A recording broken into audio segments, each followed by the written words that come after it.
Hello hi friends, welcome back to my channel. So మేమైతే శ్రావణ మాసం start అయ్యే last వీక్లో అయితే వేములవాడ వెళ్ళాము. సో ఇక్కడ వేములవాడనైతే దక్షిణ కాశీ అంటారు. అండ్ ఈ టెంపుల్ ఎలా వెలిసింది, దీనికి విశిష్టత ఎలా వచ్చింది, ఎలా ప్రసిద్ధి చెందిందో ఈ వీడియోలో చెప్తాను.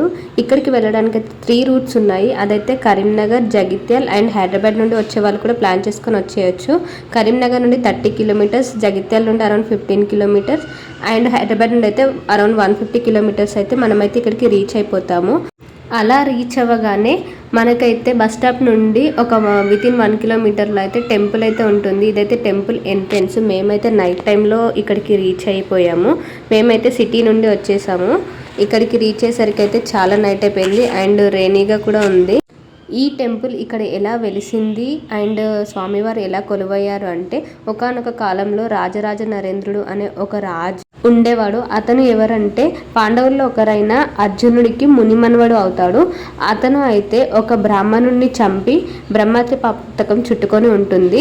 అలా ఆ బ్రహ్మత్య పాతకం నుండి విముక్తి పొందడానికి అని చెప్పేసి ఈ టెంపుల్కి ఉత్తర భాగంలో ఉన్న నీటి గుండం దగ్గరికి అయితే వెళ్ళి తపస్సు చేస్తాడు. సో అలా తపస్సు చేస్తుండంలో ఆ నీటిలో అయితే శివుడి విగ్రహం ఒకటి కనిపిస్తుంది. ఆ శివుడి విగ్రహం దగ్గరలో ఉన్న ఒక చెట్టు దగ్గరికి తీసుకెళ్ళి అక్కడ అయితే ఆ విగ్రహం ఉంచి ఆ విగ్రహం ముందైతే తపస్సు చేస్తాడు. ఆ తపస్సు చేస్తుండగా ఆ తపస్సుకు మెచ్చి ఆ శివుడు అయితే ప్రత్యక్షంగా కనిపించి ఆ రాజుకైతే బ్రహ్మత్య పాతకం నుండి విముక్తి చెందిస్తాడనమాట. అలా అయ్యాక ఆ రాజరాజ నరేంద్రుడైతే ఇక్కడ స్వామివారికి అయితే ఒక టెంపుల్ కట్టిస్తాడు. అందులో స్వామివారిని రాజరాజేశ్వర స్వామి అండ్ అమ్మవారి విగ్రహం కూడా ఉంటుంది. ఆమెను రాజరాజేశ్వరి అమ్మవారు అని అంటారు. అండ్ అక్కడ అలా గుడి స్థాపితం అయ్యాక స్వామివారు తన లీలలు మహిమలు అయితే చూపిస్తూనే ఉంటారు. ఇక్కడికైతే అందరూ స్వామివారిని మొక్కుకోవడానికి అండ్ కోరికలు తీరాక కోడని కట్టడానికి అయితే వస్తూ ఉంటారు. ఇదైతే టెంపుల్ ఎంట్రన్స్. మేము ఇక్కడికి నైట్ టైం వచ్చాం కదా, అలా వచ్చాక ఒక రూమ్ అయితే తీసుకున్నాము. ఇక్కడ రూమ్స్ అయితే మీకు 200 to 500 వరకు అయితే దొరుకుతాయి. అలా మేమైతే మార్నింగే లేచి ఫ్రెష్ అప్ అయిపోయి అయితే టెంపుల్కి వచ్చాము. ఇక్కడైతే టెంపుల్లో ఫుల్ వర్షం పడుతుంది. ఇంతకుముందు చూసారు కదా ఎంట్రన్స్. ఇలా లోపలికి రాగానే ఇలా స్టెప్స్ ఎక్కైతే వస్తారు. కోడని కట్టే వాళ్ళకి వేరే క్యూ లైన్ అయితే ఉంటుంది. సో కోరిన కోరికలు తీర్చుకొని ఆ కోరికలు తీరగానే రాజన్నకి కోడె కట్టయితే మొక్కేస్తారనమాట. ఇలా చూసారు కదా, ఇక్కడ నుండి అయితే టెంపుల్ లోపలికి వెళ్తారు. ఇక్కడైతే టెంపుల్ లోపల ఈరోజు అయితే రష్ కొంచెం తక్కువ ఉంది. ఎంతగా వర్షం పడుతుందో చూసారు కదా. ఈరోజు అయితే మాకు చాలా అంటే చాలా ఎప్పుడు జరిగినంత పీస్ఫుల్ దర్శనం అండ్ అమ్మవారి స్వయంగా దర్శించుకున్నాము. అమ్మవారి పాదాలకు మొక్కుకొని అంత బాగా మాకు దర్శనం జరగడం అయితే ఇదే మొదటిసారి. ఇక్కడైతే మనకి స్వామివారికి ఆపోజిట్లో అయితే కాలభైరవ స్వామి టెంపుల్ అయితే ఉంటుంది. అండ్ ఇక్కడ ఆంజనేయ స్వామి అండ్ ఆ తర్వాతకైతే మనకి బాలరాజేశ్వర స్వామి విగ్రహం కూడా ఇక్కడ ఉంటుందన్నమాట. ఇది చిన్న టెంపుల్ అండ్ స్వామివారు వెలిసినకి ముందుకి రైట్ సైడ్లో అయితే ఉంటుంది. ఆ తర్వాతకి చూసారు కదా, ఇక్కడ ఇలా అయితే అందరూ కోడనైతే మొక్కుకొని కట్టేస్తూ ఉంటారనమాట. అలా ఒక ప్రదక్షిణ చేసి కోడనైతే అక్కడ కట్టి వదిలేస్తారు.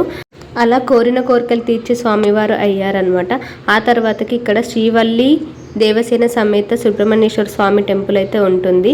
ఆ తర్వాతకి ఇక్కడికి వస్తే మనకి అన్నపూజ కానీ అభిషేకాలు చేసుకోవడానికి సపరేట్ మండపం అయితే ఉంటుంది. అండ్ ఇక్కడ అమ్మవారు శ్రీ మహిషాసుర మర్దిని రూపంలో కూడా వెలిసారనమాట. ఇక్కడ ఈ టెంపుల్ కూడా టెంపుల్ బ్యాక్ సైడ్లో అయితే ఉంటుంది. చూసారు కదా ఎంత బాగుందో. అండ్ బాలత్రిపుర సుందరి అమ్మవారి విగ్రహం కూడా ఉంటుంది.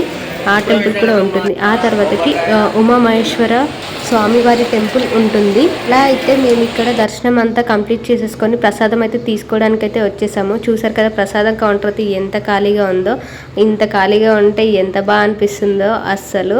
ఎందుకంటే ఎప్పుడు వచ్చినా చాలా రష్గా అయితే ఉంటుంది. మేమైతే ఈసారి ఎక్కువ అయితే తీసుకోలేదు, కొంచెం అయితే లడ్డూలు తీసేసుకొని బయటికి వచ్చేసాము. ఇలా టెంపుల్ బ్యాక్ సైడ్ అయితే కమాన్ లాగా అయితే కట్టారు. ఇక్కడ శివుడు అయితే గంగాదేవితో వెలిసి అయితే ఉంటాడనమాట. ఈ విగ్రహం అయితే ఇక్కడ ఉంటుంది. ఆ తర్వాత మేమైతే రూమ్కి వచ్చేసాము. రూమ్కి వచ్చేసి అయితే మేమైతే ఈసారి బోనం సమర్పించాలి. ఇది ఎప్పుడో మొక్కిన మొక్కు, చాలా రోజుల తర్వాత అయితే తీరుస్తున్నాం అనమాట. అనుకోకుండా ఎన్నిసార్లు వచ్చినా దర్శనం చేసుకొని వెళ్ళిపోవడం తప్ప ఈ బోనం అయితే సమర్పించట్లేదు. సో ఆషాఢ మాసంలో అమ్మవారికి బోనం సమర్పిస్తే మంచిదని చెప్పేసి అండ్ ఈ టెంపుల్కి ఒక 300 to 400 మీటర్స్లోనే బద్దిపోచమ్మ టెంపుల్ ఉంటుంది. దానికోసం అయితే మేము అమ్మవారికి సారే ఒడిబియ్యం బోనం అయితే రెడీ చేస్తున్నాం అనమాట. అలా బోనం వండుతూ ఆలోపు అయితే ఒడిబియ్యం కోసమని బియ్యం కలిపి చీర, బ్లౌజ్ పీసెస్, బ్యాంగిల్స్ అండ్ కుడుక, ఖర్జూర పళ్ళు ఇలా అన్నీ అయితే పెట్టేసి ఉంచామన్నమాట. దాంట్లో పువ్వులు అమ్మవారికి అండ్ కొబ్బరికాయలు కూడా పెట్టేశాము. ఇలా అన్నీ రెడీ చేసేసరికి మా బోనం అయితే రెడీ అయిపోయిందనమాట. అలా ఆలోపు నెక్స్ట్ అయితే ఇంకా బోనం బౌల్ని అయితే మేము రెడీ చేసేసుకుంటున్నాము. ఇక్కడైతే కొంచెం ఇబ్బందిగా అయిపోయింది, ఎందుకంటే మనకు అన్ని రిసోర్సెస్ అయితే అవైలబుల్ ఉండవు కదా. అలా అయితే మనము బోనం కొంచెం అయితే చల్లరగానే బోనం కుండనైతే ఇలా మంచిగా డెకరేషన్ అయితే చేసేసుకున్నాము. అసలు అలా అదంతా చేస్తూ ఉంటుంది ఎంత బాగా ఎంత పీస్ఫుల్గా అనిపిస్తుందో. ఇలా కొంచెం పసుపు పెట్టేసి ఇలా కుంకుమలు పెడుతుండే అయితే ఏదో కొంచెం డిస్సాటిస్ఫాక్షన్ అయింది. అలా మాకు వచ్చినట్టుగా కొంచెం కొంచెంగా అమ్మవారి ఐస్ ఆ రూపాన్ని అయితే వేసేసామన్నమాట. ఇప్పుడు చూడడానికి చాలా బాగా అనిపిస్తుంది కదా. సో ఇక్కడ ఉన్నదానికైతే ఆ తర్వాతకైతే ఇలా వేపాకులు పువ్వుల దండలు అయితే పెట్టేసేసి దీపం అయితే వెలిగించాము. అండ్ ఇక్కడ రూమ్లో అయితే సో అమ్మవారి ప్రతిరూపంగా అయితే గోడకైతే పసుపు కుంకుమ అలా పెట్టేసేసి అయితే అమ్మవారి రూపాన్ని అయితే అప్పటి వరకు చేసేసాము. అలా బోనము ఒడిబియ్యం అయితే అక్కడ పెట్టేసేసి నెక్స్ట్ అయితే బోనం తీసుకొని బద్దిపోచమ్మ టెంపుల్కి అయితే స్టార్ట్ అయిపోయామన్నమాట. ఈసారి మా ఫ్యామిలీ మెంబర్స్ అయితే చాలా తక్కువ వచ్చారు. అలా అయితే చూసారు కదా, బోనం పట్టేసుకొని అయితే మేమైతే వెళ్ళిపోతున్నాం అనమాట. ఇక్కడైతే చూసారుగా బద్దిపోచమ్మ టెంపుల్కి అయితే రూట్ ఇక్కడ ఉంటుందన్నమాట. మనకి మెయిన్ టెంపుల్ నుండి బ్యాక్ సైడ్ అయితే ఉంటుంది. ఇది బద్దిపోచమ్మ టెంపుల్ ఫ్రంట్ సైడ్ అయితే ఉంటుంది. అండ్ ఆ తర్వాతకి లోపలికి అయితే వెళ్తున్నాము. అలా వెళ్ళగానే ఎంట్రన్స్ లో అయితే కొబ్బరికాయ కొట్టేసి అయితే వెళ్ళిపోవాలి. సో లోపలికి అయితే వీడియోను అయితే అలో చేయట్లేదు. ఇక్కడైతే చూసారు కదా బద్దిపోచమ్మ అమ్మవారు, అందరైతే చాలా మంది బోనాలు సమర్పిస్తున్నారు. ఇన్ని రోజులకి ఆ తల్లికి అయితే బోనము ఒడిబియ్యం అయితే సమర్పించేసాము. ఆ తల్లి చల్లగా చూడాలని చెప్పేసి అయితే కోరుకుంటున్నాను. నెక్స్ట్ అయితే ఇక్కడ బయట ఒకరైతే బోనం సమర్పించారు.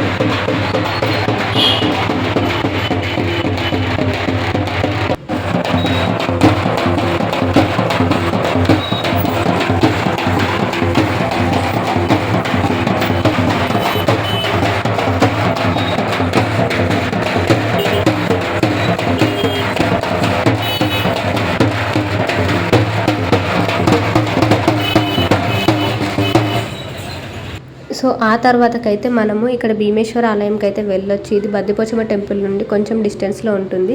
అలా లోపలికి వెళ్తే ఇక్కడైతే శివుడి అల్లుడైన భీమన్న అయితే ఇక్కడ వెలిసారు. ఆ టెంపుల్ అయితే మనం దర్శనం చేసేసి ఆ తర్వాతకి రూమ్కి వచ్చాము. సో బద్దిపోచమ్మ అమ్మవారికి మేము కోడిని కూడా బలి ఇచ్చాము. అదైతే వచ్చేసి ఆ ఫుడ్ అయితే ప్రిపేర్ చేసేసుకొని తినేసి స్టార్ట్ అయిపోయాము. మీకు ఈ వీడియో నచ్చినట్టయితే లైక్, షేర్ అండ్ సబ్స్క్రైబ్ అయితే చేసేసుకోండి.